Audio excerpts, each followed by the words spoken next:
This journey for me, you can't even comprehend, but I've had to be removed from all people, but I've become quite strong. And before I was strong, but nothing like I am now. And when you are a strong woman in a world that I'm not out in very often, you affect people. You really affect people. People tend to say things to you that if they said to anybody else, they would be shot, killed, murdered.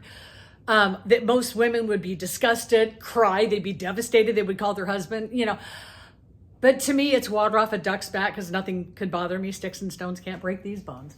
But over the course of this, I had one man early on who was the only person I was talking to. And oh my God, the stuff he would say to me in these messages that he wanted to do to me. And I'm like, keep it in your fucking head. I don't want to hear it. It was the most explicit, beyond X-rated stuff. And I'm like, because that doesn't bother me. It's like, I don't even have thick skin. It doesn't matter. It doesn't matter. But it's like, when you're strong, you bring this out in men.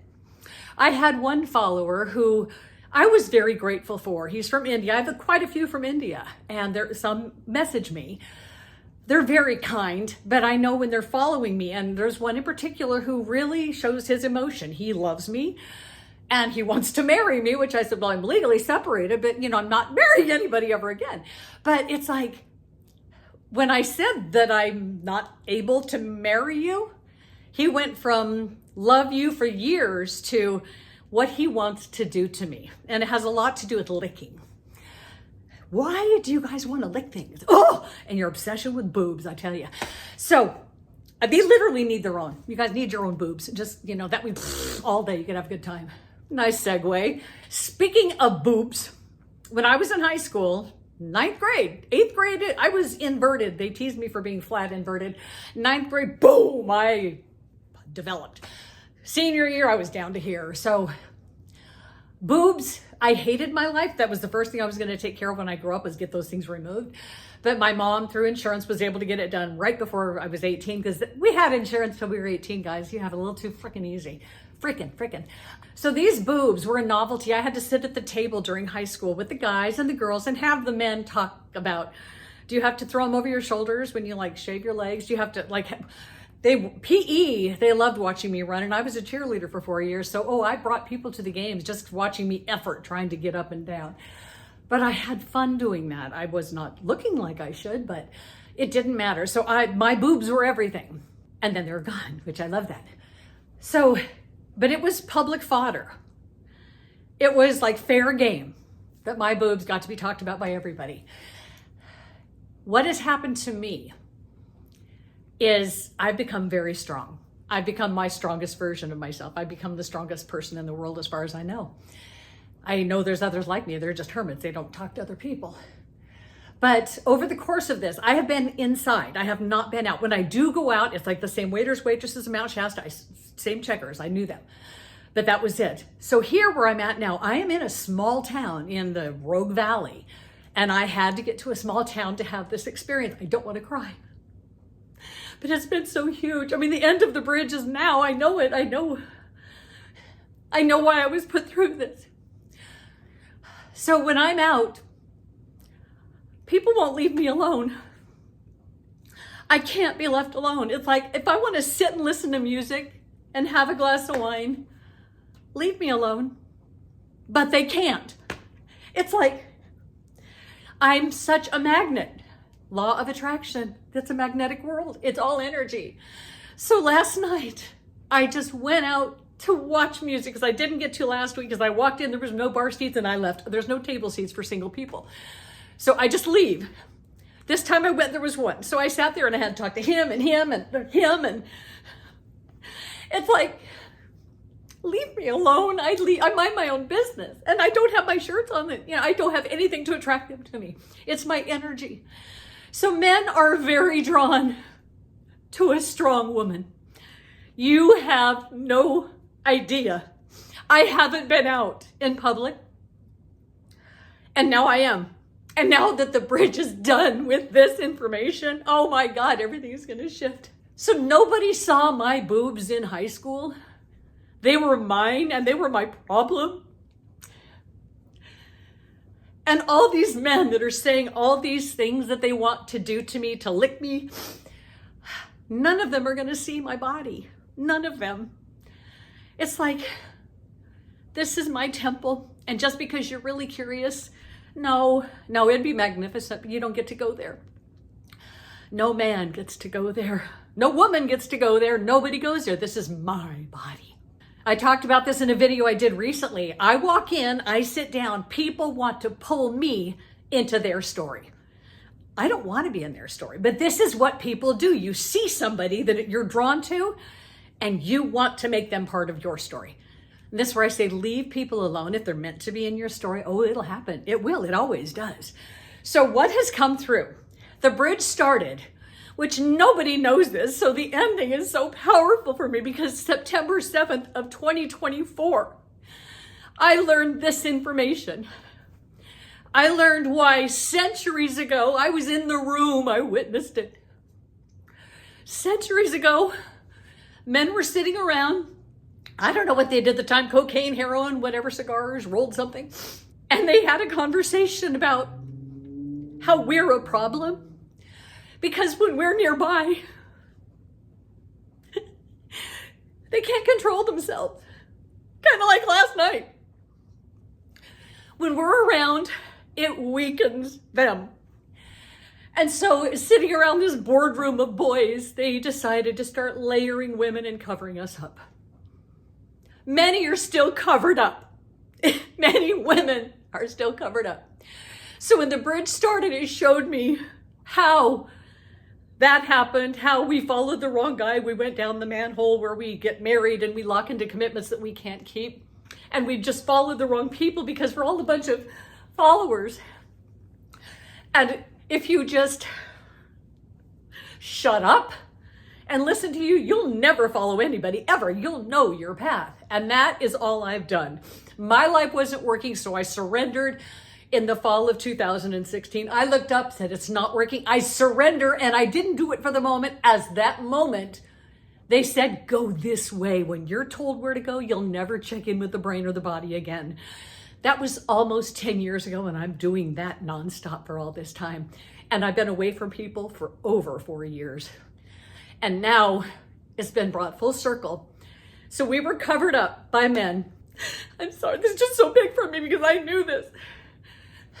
I learned what they did, and I know the whole backstory on why women are weak and why women think they need to get married, and they fantasize about wanting to get married. And ladies, this is for you. You do it because it's been done and it looks easy and you get to collapse, but oh my God, you don't want to collapse. I know so many young women because my child was in that class of girls like looking for a boy. They just want a man so they can have a child for the swing, to be with their friends at the park. You can't hang out if you're not with a partner and a baby. And so we do these things as rituals because we don't know what else we're supposed to do. And Melania, this is for you too. So there's a huge shift coming now with this information because I know how we went the wrong way. And this whole bridge, it's, I think, over 1,500 pages long, but I have a feeling it's going to be 1,500. 7 volumes, but it explains how we went the wrong way. And how by that, now look who you're following, for the love of God. How'd you get here? So what I did was I pulled away. I pulled away from people. During this journey, I have a list of books that I read. Somehow I'll try and get it out there to you. It's in my books. Like 80 books, each one very long, but each one was about all the processes that we go through. Akashic record, out-of-body experiences, you name it. I learned a lot, and then it all became downloads. So I learned early about Atlantis and Lemuria. Lois was, I don't remember, Lois something. She explains a lot about Akashic records and Atlantis and Lemuria, where, guess what? Women were in charge and men were used for sex and heavy lifting. Every man that I've talked to, like a one-on-one, you see them living and you kind of ask them that in passing and you say, they'd say, oh my God, I would take that in a heartbeat. We have flipped this world where men have to be the man of the family, the leader in charge, the one, the head of the fucking household. Who came up with that? You did, men did it, but we let them, Melania. So during that time, women were leaders and it was peaceful. It was the world I see coming in when everybody's like this. You just live from your highest self. You come from love. You'll never hurt a flea. or a fly or anything. You save everything. So when you come from that space, it's just love everywhere. And the men were happy because they had sex and they had to lift a few things. Everyone was happy. And then some men that found ego, and they thought, well, they had ego or like a, power baby personality, like I need to be a puffy guy. It's like they started implementing fear slowly and then getting women to like, and now look where we are. So, and then again, those continents are long gone. I'm sure men had a lot to do with that, or AI, which I'm sure it did. So where we are now is the men are in charge.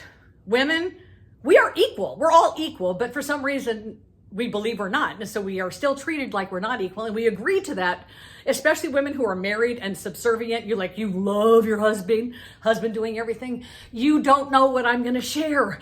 So this was created over centuries. And then the whole crap of Disney movies and killing the mother every single time, because if you don't have entropy, you don't have a story. And the mother does everything. And so the mother keeps everything in order. All that's crap, guys. We don't do any of that. But in Disney movies, it taught us, look for a prince. Find your partner, and everybody does it. For centuries, that's all we do, find that partner. So what it came down to with me following my path over these last few years, being removed from everybody, I have no filter. I talk to people and I say exactly what I feel. If they want to do this, I'm like, oh no, I tell people the truth. I don't sugarcoat anything. I don't know how to anymore. So strong women, men love that, and we break them down. They want a strong women. They're craving the days of Atlantis and Lemuria where the women were in charge and they got to just have a lot of sex. When we are functioning at our absolute highest around men, we break them down to their smallest. And I know every woman has had to have had this experience at one time or another. You've had to. It doesn't matter what you look like. I know what I looked like. Just my experiences now, it's crazy. So I moved away from everybody. For 4 years, I've been beyond isolated. I received a book that is the most powerful information. You just got a tiny little sample of at the beginning of it.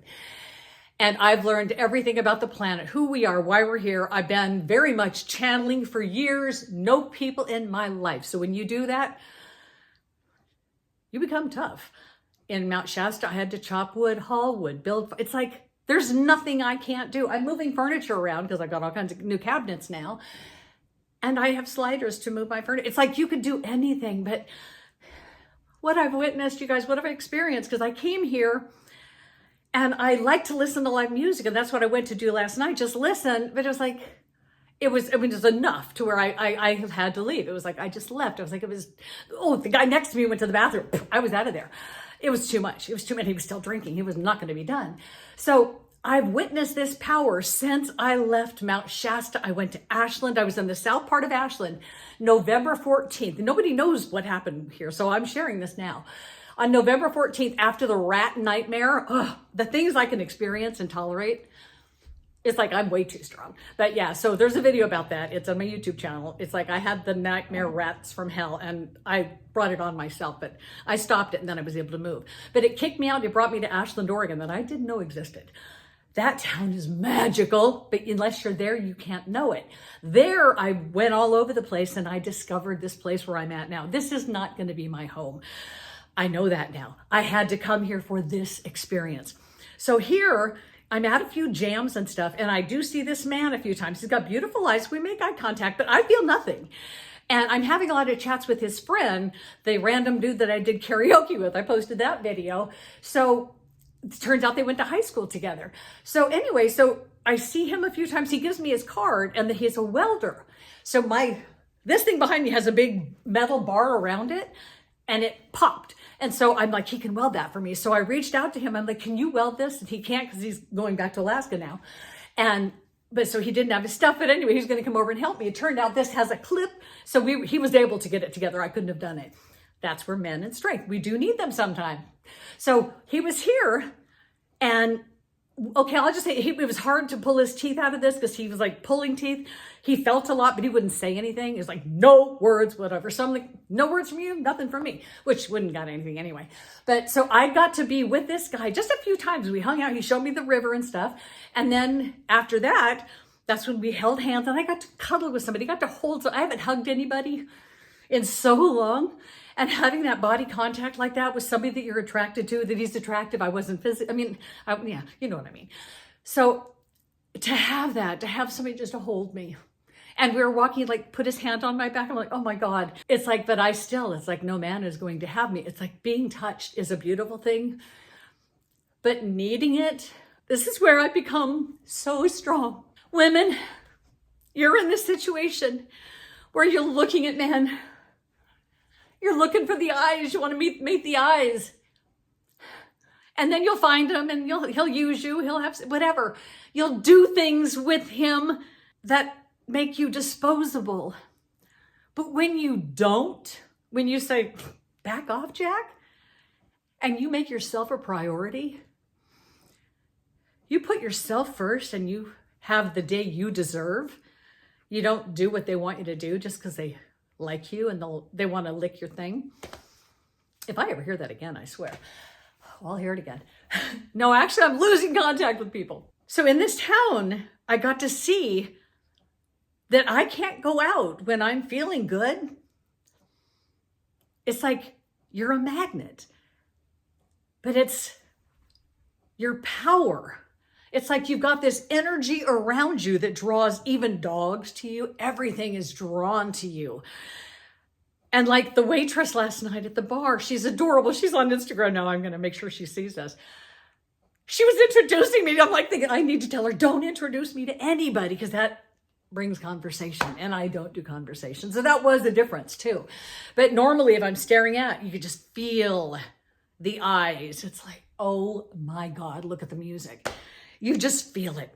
So over these last few days, I've had these wild experiences where I met 3 young boys walking down the street. I said, come help me. They did. I paid them. They brought my cabinets up. I couldn't do it. 3 boys. It was big. It was a lot. And then I had them here yesterday to assemble one of them. And I just sat back and let them do it. Well, I didn't sit back, but it's like these boys, we had to make this connection because these are what I see in all men. These are middle school boys. They're all a lot bigger than me. But they are what I see when I see all men. I see you in your youth. I see your scars. I see the things that hurt you. One of the boys,